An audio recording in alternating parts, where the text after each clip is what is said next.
A névoa da madrugada pairava sobre um lago silencioso, seus contornos escondendo as margens distantes. À beira d'água, cabanas de madeira escura contrastavam com flores luminosas que cresciam em cachos nos galhos retorcidos das árvores. Júlia ajustou a capa contra o frio úmido, os pés afundando na lama enquanto seguia por uma trilha estreita. O único som era o arrastar de suas próprias botas e o grasnar distante de uma ave noturna que se recusava a dormir. Entre as árvores, luzes fracas tremeluziam em janelas cobertas por cortinas grossas, sugerindo vidas que preferiam permanecer invisíveis. Ela parou ao ouvir um ruído metálico vindo de uma das cabanas, mas não havia ninguém à vista. A porta rangia suavemente, como se algo a empurrasse de dentro. Mais adiante, encontrou o caderno de anotações de um pesquisador, páginas espalhadas pelo chão úmido. Os diagramas mostravam padrões climáticos desconexos, cujas datas não coincidiam com os registros oficiais. Júlia guardou os papéis na mochila, decidida a entregá-los ao Dr. Índigo, um climatologista que há meses alertava sobre anomalias na região. Ao chegar ao laboratório improvisado no centro de Madrid, viu os colegas em polvorosa. Relatórios recentes indicavam que a temperatura média havia subido abruptamente em 12 horas, derretendo neve em picos distantes. Mas o Dr. Índigo não estava lá. Sobre sua mesa, havia apenas um bilhete rabiscado. Eles não querem entender. A Câmara de Pedra está viva. Naquela noite, Júlia seguiu as coordenadas escritas no verso do bilhete. A trilha levou a uma clareira escondida entre rochas vulcânicas, onde um antigo poço de pedra exalava vapores coloridos que dançavam sob a luz da lua. Runas desgastadas pelo tempo circundavam sua borda, e o ar carregava um zumbido baixo, quase imperceptível. Ao se aproximar, ela sentiu uma pressão no pesto, como se o silêncio ali fosse feito de algo tangível. Fragmentos de conversas ecoaram em sua mente, vozes que não eram vozes, discutindo números e probabilidades. Ela recuou, mas já era tarde demais. As cores dos vapores intensificaram-se, formando figuras que lembravam mapas de terras submersas. De volta à cidade, Júlia notou alterações sutis. As pessoas cochichavam sobre tempestades que surgiam do nada, arrancando telhados e deixando rachaduras em prédios antigos. Um agricultor afirmou ter visto plantações florescerem e murcharem em questão de horas. O fenômeno ganhou o nome de horizonte nas redes sociais, misturando teorias da conspiração e relatos desesperados. O governo emitiu comunicados genéricos, enquanto a mídia entrevistava supostos especialistas. Júlia, no entanto, sabia que a resposta estava na fonte dos vapores. Dias depois, encontrou Índigo em um café afastado. Ele parecia mais velho, os olhos fundos, fixos em um tablet. Não são só as temperaturas, disse ele, deslizando gráficos pela tela. O tempo está desalinhado. Horas perdidas, memórias sobrepostas. E alguém está tentando controlar isso. Antes que ele pudesse explicar, mais um alarme soou no dispositivo. Uma tempestade de granizo estava se formando a oeste, embora o céu estivesse claro. Correram para o carro, mas a estrada estava bloqueada por árvores caídas, suas raízes expostas como veias rompidas. Enquanto Júlia manobrava por caminhos alternativos, Índigo murmurou sobre um projeto abandonado dos anos 1980, quando geólogos perfuraram a região em busca de energia geotérmica. Eles encontraram algo. Alguns desapareceram. Outros juraram ter visto coisas. A tempestade os alcançou de repente. O granizo transformou-se em chuva ácida que corroía a lataria. Eles buscaram abrigo em uma estação de trem desativada, onde pichações nas paredes reproduziam as mesmas inscrições do poço. Índigo tocou os desenhos, sua voz trêmula. Isso não é humano. Ou é, mas de um jeito que não entendemos. Ao amanhecer, a chuva parou, deixando um cheiro metálico no ar.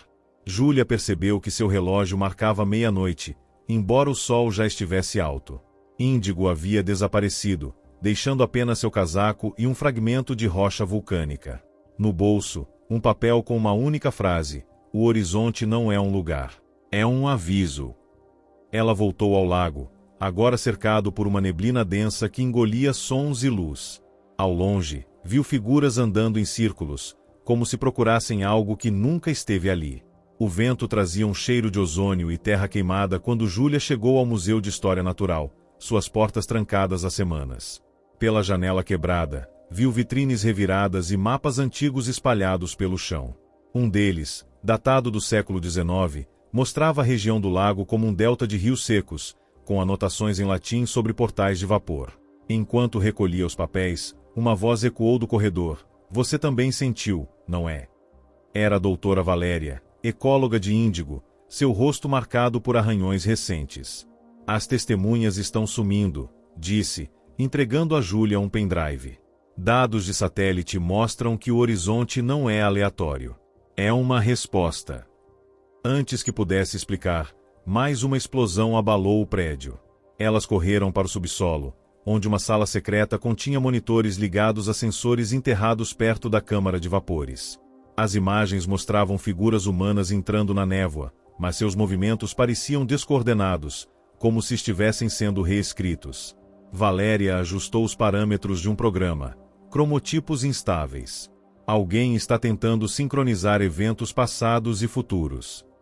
Um alerta piscou na tela. Temperatura negativa registrada no deserto de Tabernas, seguida por uma floração de líquen pré-histórico. Naquela noite, Júlia sonhou com o poço.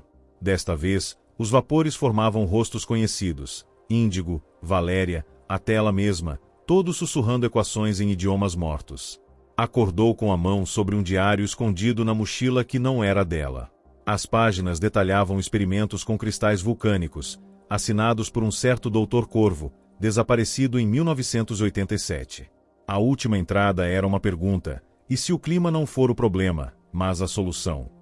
Ao amanhecer, um grupo de manifestantes se reuniu na Praça Mayor, exigindo respostas sobre os dias fantasma, períodos em que horas inteiras desapareciam dos relógios. Júlia notou um homem de terno cinza observando à distância, seu celular emitindo um brilho azulado idêntico ao dos vapores da câmara. Seguiu-o até um estacionamento subterrâneo, onde ele conversava com um funcionário do governo. Não podemos conter o vazamento, disse o homem, sua voz tensa. A anomalia está se espalhando mais rápido do que o previsto. De volta ao lago, Júlia encontrou Valéria inconsciente perto da trilha, sua mão agarrada a um fragmento de rocha com veias luminosas. Os cabos de energia das cabanas próximas estavam derretidos, e os moradores tinham partido, deixando móveis cobertos por lençóis brancos. Ao lado da câmara, Júlia colocou os cristais de corvo sobre as runas. Por um momento, os vapores cessaram, revelando uma passagem subterrânea com paredes cobertas de símbolos que pulsavam em sincronia com batimentos cardíacos. No centro, uma esfera de obsidiana refletia cenas de tempestades em desertos, geleiras em erupção, oceanos em chamas. Quando Valéria acordou horas depois, Júlia já havia partido. Em seu lugar, deixou um mapa marcado com locais onde relógios paravam de funcionar, além de uma foto antiga do Dr. Corvo ao lado de Índigo, ambos sorrindo em frente à mesma fonte. Na margem da imagem, uma nota dizia: nem todos os erros são acidentes. Enquanto a noite caía, Valéria ligou o computador e digitou uma palavra na barra de busca: horizonte. Os resultados incluíam um artigo científico de 1943 sobre buracos de minhoca climáticos e um vídeo recente gravado por um drone, mostrando sombras humanoides caminhando sobre a água do lago. Enquanto isso, Júlia estava em uma estação de trem abandonada, diante de um trem que não aparecia em nenhum horário oficial. Seus vagões estavam repletos de pessoas adormecidas, seus rostos iluminados por uma luz âmbar que saía das janelas. Um homem de uniforme desbotado entregou-lhe um bilhete com a data rasurada. Só parte quando você decidir, ele disse, antes de desaparecer. Ela entrou no último vagão, onde um jornal datado de 2124 trazia a manchete: Terra entra em era de equilíbrio climático após pacto com o horizonte. Antes que lesse mais, o trem começou a se mover, e as luzes se apagaram, deixando apenas o zumbido familiar da câmara em seus ouvidos. O trem avançava sem ruído sobre trilhos invisíveis. As janelas revelavam paisagens que oscilavam entre desertos de gelo e florestas de cristal. Júlia caminhou até a cabine do condutor, mas encontrou apenas uma sala vazia com um monitor exibindo coordenadas invertidas. Ao tocar a tela, projeções de dados surgiram. Gráficos mostravam o horizonte como uma entidade viva, alimentando-se de contradições climáticas. Uma nota de Corvo apareceu em destaque: o equilíbrio exige sacrifícios.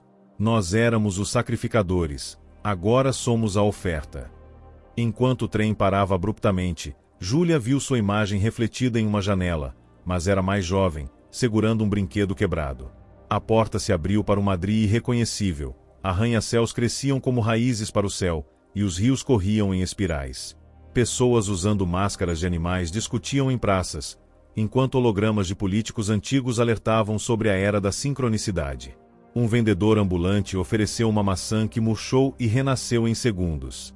Tempo não é linear aqui, ele disse, sorrindo. É um oceano. Você está nadando ou afogando? Ao retornar ao vagão, Júlia encontrou Índigo sentado, seu corpo translúcido.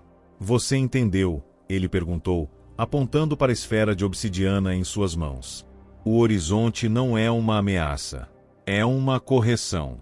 A Terra está editando a humanidade. Antes que respondesse, o trem sacudiu, e Índigo dissolveu-se em partículas de luz. Em seu lugar, ficou um livro com páginas em branco que se preenchiam conforme ela folheava. Relatos de civilizações que negociaram com o clima, acordos escritos em líquen e sangue. No mundo real, Valéria assistia a uma coletiva de imprensa. O governo anunciava a normalização do horizonte, mas as imagens de fundo mostravam oceanos em ebulição. Ela ligou para um número anônimo, repetindo as palavras de Corvo. Eles não vão parar até que tudo seja reescrito. Do outro lado da linha, uma voz robótica respondeu: a sincronia já começou. Você está dentro ou fora? Júlia, ainda no trem, chegou à última página do livro. Uma figura emergiu das sombras. O homem de terno cinza, agora sem rosto, segurando um cronômetro que contava para trás a partir de 0. Você decide o próximo capítulo, ele disse, entregando-lhe uma caneta feita de pedra vulcânica. Ao escrever seu nome na página, o trem parou, e as portas se abriram para o lago original, mas as árvores estavam agora carregadas de frutos metálicos, e a fonte de vapores exalava uma névoa dourada. No horizonte distante, uma tempestade de areia formava silhuetas humanas marchando em direção à cidade. Valéria, em um laboratório subterrâneo, conectou os cristais de Corvo a uma antena improvisada. O ar crepitou, e por um segundo, todas as telas do mundo exibiram a mesma imagem: um planeta respirando, suas veias luminosas pulsando em ritmo com os vapores da câmara. Júlia caminhou até a água, onde seu reflexo mostrou múltiplas versões de si mesma em diferentes idades. A caneta em sua mão derreteu, formando um anel com símbolos idênticos aos da fonte. Enquanto colocava no dedo, ouviu vozes sussurrando em uníssono: testemunha aceita. O pacto continua. A névoa engoliu tudo.